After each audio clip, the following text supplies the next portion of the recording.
Dahil sa ginawa ni Asuka Ren ay nagkaroon sila ng pagkakataong makatakas mula sa kanilang mga kalaban. Habang mabilis silang tumatakbo palayo, may isang baging ang biglang napansin ni Dokya sa itaas. Napatingala siya rito at nakita niyang may isang alitaptap na marahang damapo sa baging. Sa sandaling iyon ay bigla siyang sinigawan ni Asuka Ren habang itinuturo ang direksyong kailangan nilang tahakin upang makalayo. Ngunit hindi nila namalayan na may isang taong lumulutang sa kalangitan. Mula roon ay malamig itong nagtanong kung sino ang mga taong nasa kanyang nasasakupan. Biglang natigilan si Dokya at nakaramdam siya ng napakabigat na presensya. Agad siyang napalingon sa likuran at nakita niyang naabutan na sila ng kanilang mga kaaway. Sa mismong sandaling iyon ay isang napakalakas na kidlat ang biglang bumagsak mula sa kalangitan. Direkta nitong tinamaan ang dalawang kalaban, at sa tindi ng kapangyarihan ng kidlat ay agad silang natusta. Pagkatapos noon ay muli na namang nagsalita ang taong nasa himpapawid at malamig na nagtanong kung sino nga ba ang mga taong naruroon. Agad na napagtanto ni Dokya na ang kidlat at dagandong na iyon ay mula sa puting bagyo. Ang tinig na kanyang narinig ay katulad ng tunay na tinig ng isang konstelasyon. Bagamat hindi naman ito isang konstelasyon, taglay nito ang kapangyarihang sapat ang lakas upang gawing abo ang kahit mga catastrophe. Kahit isa lamang itong maliit na tao, taglay nito ang kapangyarihang higit pa sa inaakala ng sinuman. Ito ang pinakamakapangyarihang returnee ng TWSA na isinilang sa Pislan, si Curious Rodrain.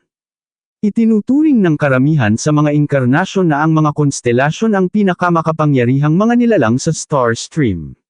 Gayunpaman, mayroon ding ibang mga nilalang na sapat ang lakas upang makipaglaban sa mga konstelasyon.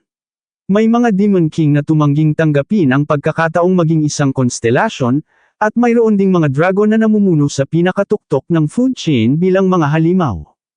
Ngunit napaisip si Dokya tungkol sa mga tao. Posible kayang maabot ng isang tao ang antas kung saan kaya niyang sumalungat sa isang konstelasyon. Ang sagot sa tanong na iyon ay ang nilalang na mismong nakalutang sa kanyang harapan. Magalang na nagsalita si Dokya at sinabi niyang isang malaking karangalan ang mapalapit kay Curious Rodrain. Nagkaroon naman ng interes si Curious Rodrain sa naging pagbati ni Dokya. Pinuri niya ito dahil isinakripisyo umano nito ang sarili niyang pag-iral alang-alang sa kaligtasan ng ibang planeta. Sinabi niyang palalampasin niya si Dokya sa pagkakataong iyon dahil nakikita niya kung gaano ito katapang. Pagkatapos ay inutusan niya si Dokya na isama ang kanyang kaibigan at umalis na sa kanyang paningin. Ang mga returnee ay mga nilalang na isinilang na may mga natatanging kapangyarihan at nagawang lampasan ang hangganan ng pagiging mortal. Dahil sa mga pagpapala ng Star Stream, kabilang sa mga nilalang na ito si Curious Rodrain, na pinagkalooban ng sapat na kapangyarihan upang hindi mahatak ng magnetic force na ipinapataw ng senaryo ng Dokaebi sa mga tao. Nagsalita si Dokya at sinabi niyang kailangan niya itong makausap. Sumagot si Curious Rodrain at malamig na tinanong si Dokya kung itinuturing ba nito ang sarili na karapat-dapat sa kanyang oras. Pagkatapos ay sinabi niyang siya ang puting bagyo ng Paradox. Napalunok si Dokya nang makita niya ang seryosong titig ni Curious Rodrain. Ramdam niya ang napakalakas na presensyang ibinubuga nito. Hindi siya makapaniwala kung paano nagawang maging ganoon kalakas ng isang ordinaryong mortal na isa lamang maliit na tao. Sa mga sandaling iyon ay biglang na-activate ang kanyang personal skill na The Fourth Wall.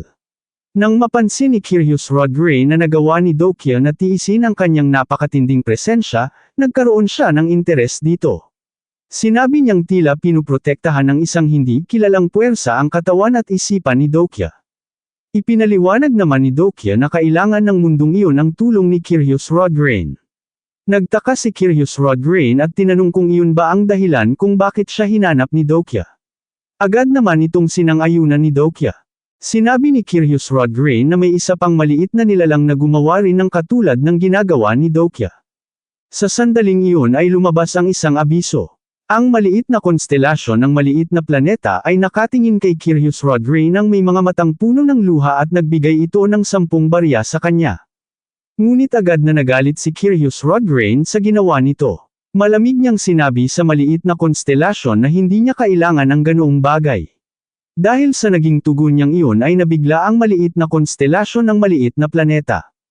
Pagkatapos ay sinabi ni Curious Rodgrain na ang lahat ng bagay ay mayroon ding katapusan, kung paanong ang lahat ng kwento ay nakatakdang magwakas.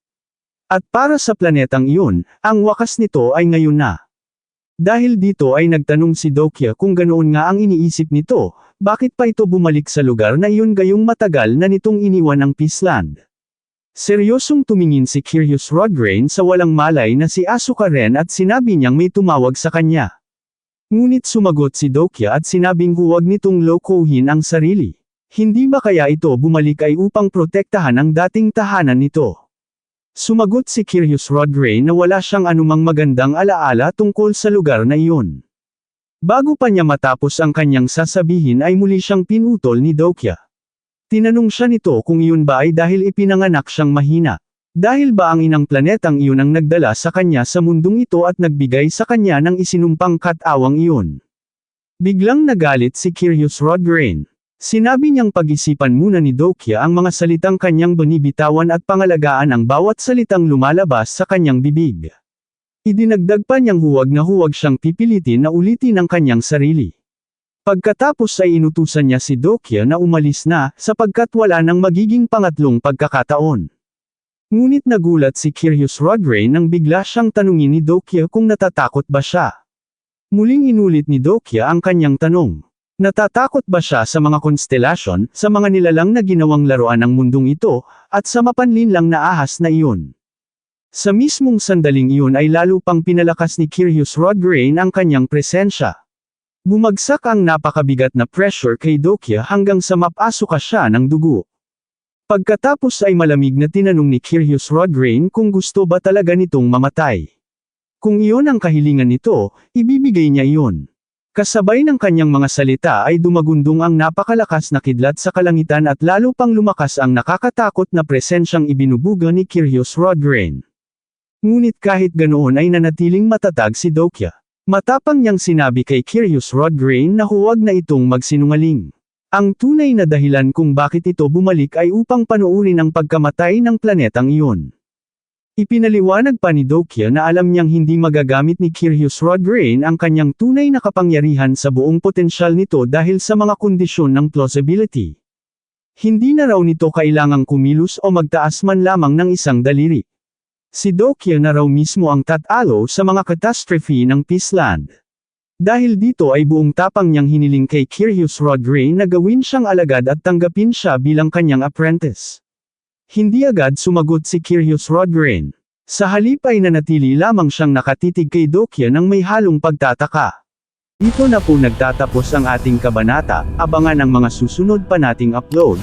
Huwag din kakalimutang mag-like, share, subscribe at i-click ang notification bell, para lagi kayong updated sa mga susunod pa nating mga video.